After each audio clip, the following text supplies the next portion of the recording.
What is going on, everybody? Welcome back to the channel. After Sound here, bringing you Splinterlands content every single day. We also stream right here on this channel every Tuesday, Thursday, and Sunday morning, so come by and say hello.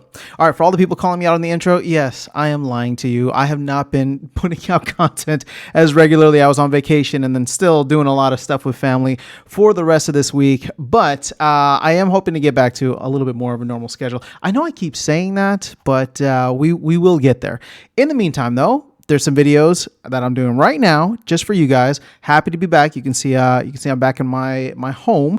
So let's actually talk about something that is coming up very soon, and that is the new Soulbound reward cards. Now, I don't know if this is official. I mean, it is a team member pretty much posting it out there on Discord, which is as official as it can get. So shout out to Royal Eagle for sharing this with the community. But until we have a post, again, I would like just put that in air quotes or whatever it is, right? Just put a little asterisk next to it just in case something comes up.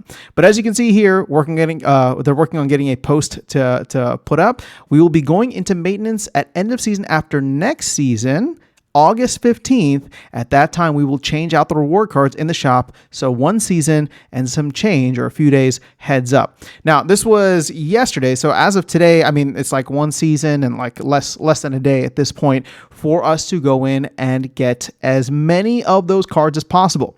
So this is your heads up. This is your warning. I mean, I think we knew that it was coming at some point in August. They said early August, but it looks like they don't want to do anything mid-season, so they will wait to change this until after the next, or upcoming season, I should say, is finished.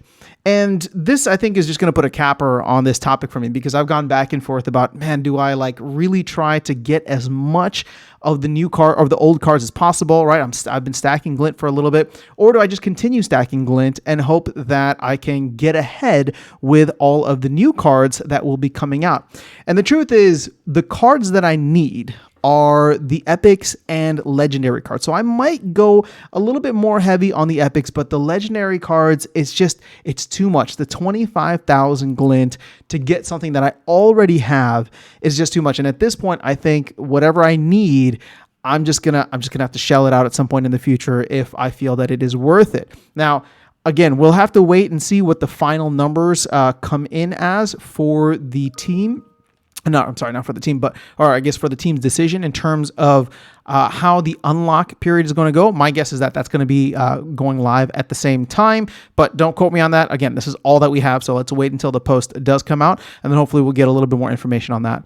But at this point, for me, I'm going to do a couple more epics, epic draws, see what I can get. Again, I have maybe one or two of them already maxed out. The other ones, I'm just going to continue to go with and roll with and see what we have.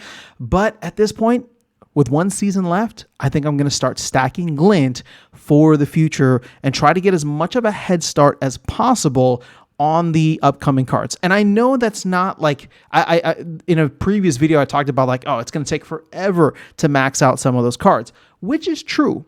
But if you remember when these cards first came out, the Chaos Legion Soulbound reward cards, when they first came out, there were a lot of meta-changing, meta-defining aspects to the cards, even at the lower levels. And I'm looking at this and thinking to myself, all right, if I can get the commons up to, diamond, not diamond, but like max for bronze, max for silver, all of a sudden they become much more competitive, not just in ranked play, but maybe in guild brawls, maybe in tournaments, which I've been doing a lot more as of recently. You guys should be doing the same. So that's just where my head is at, where I'm like, okay, if I can, go crazy on the chest, go crazy on the commons and rares at the beginning to try and max those out as much as possible, that will be enough for me to try and keep up with whatever and wherever the meta shift is going. So at this point, I am pretty much going to wrap it up, especially on the legendary. I'm going to try and get some of the epic cards with the last batch that I have for, well, I guess I have one batch remaining for this, and then another batch when the next season starts. But that'll be it. At that point, I think I'm not going to bother with chests. I'm not going to bother with anything. Next season is going to be a season of stacking outside of, again, like doing one or maybe two batches of the epic cards, depending on where I'm at. But again, I reserve the right to change my mind. I mean, we'll see what the FOMO ends up being like. I'm also very curious to see what the appetite for these cards will be in terms of them being unlocked, and then also the time frame and whatever, and the unlock cost that the team has in mind, because just and here's what we haven't covered in a long time, right? The amount of cards printed is obviously high, right? It's not as high as the Chaos Legion reward cards first set, right? So the Jin O'Shaughnessy all the way down to the Pelacor Bandit. It's not as high as that. It's probably maybe a little bit more than half of what that was. But how many people are willing to unlock? How many Soulbound reward cards are stuck in many of those botted accounts, right? That are either signed off right now, or if the profit, right? The profit margin is just not worth it, they'll just remain stuck there in the future, right?